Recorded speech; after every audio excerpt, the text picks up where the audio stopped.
Hi, Bill Pattison, Art Evolution. Last episode we were talking about blocking something out of your painting that maybe wasn't always working. We had a cardinal up in this painting, and I just kind of used a little burnt umber and some white just to cover it up.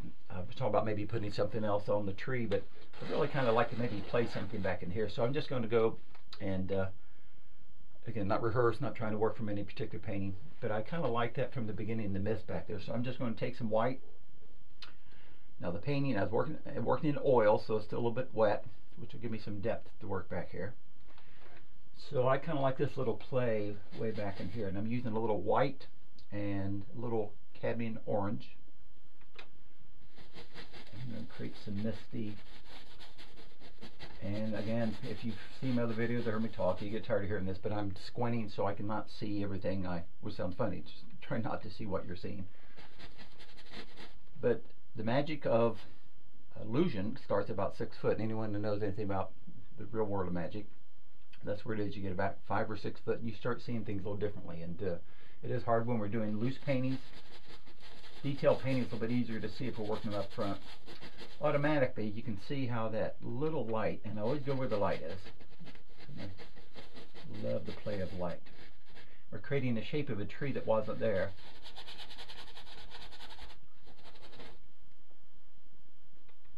And I always let what I do dictate where I'm going to go next, either adding something or taking something down.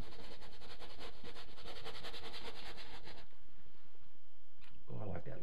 Really gives a nice valley effect over here. I'm going to kind of place some of that light underneath here, maybe down in the bottom. Again, just using some white and some cadmium orange. You could be using greens or any other matter right now. And I'll be using a very limited palette here anyway, so I'll maybe add another color as we get going on here. Warm this up just a little, and I'm looking for that dominant. We talk about a dominant area in your painting. It could be, normally we think of composition, talking about places like the Golden Mean, but to me, light is almost always, even if I had left the bird in there, to me the light is my indicator of where I really want to lead the viewer. Your eye will see contrast, your eye will see detail, but your eyes will always gravitate toward the light. I'm just going to soften this down. It looks like almost a fir tree up here. And since that's working so well, I may just actually keep that. And I'm going to take, I've got some burnt umber out here. I'll take a little bit of umber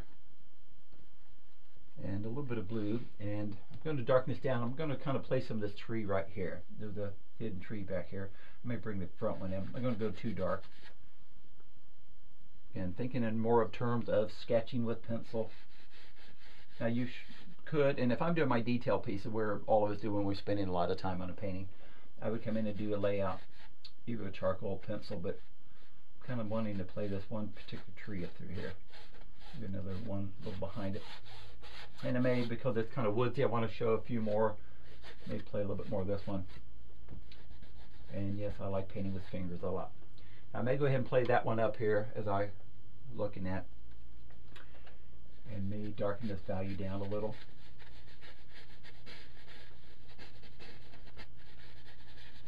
Let me just play this up off the top.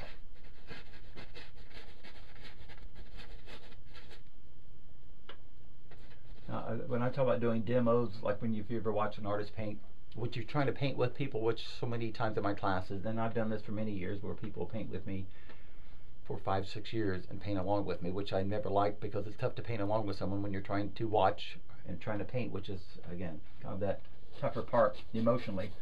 And if you are watching, then you're chomping at the bit to also paint. And hopefully on these videos, like all videos, you can sit back and watch and look it over, stop it, freeze it, and if you do try to paint with it, take little mental notes, written notes. Just write down certain things that you like or certain things you think will help you. Again, that whole painting has changed one little area.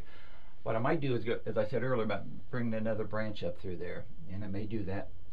I'll come down here quickly and play just another little more light underneath here. I'm going to add a little blue to that mix.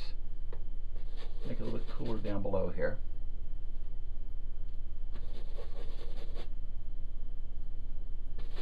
And you can tell I don't do a lot of pre-mixing, and I don't use big brushes, and I don't use a lot of paints in my paint outside of when I painted over that earlier. So you'll see me dip into my paints. I'm not using medium, just dry paint. But I'm drawing at all times like you would be with the pencil or charcoal. So I'm constantly seeing everything I do creates an illusion. Now, nothing wrong with using big brushes, and I like using big brushes.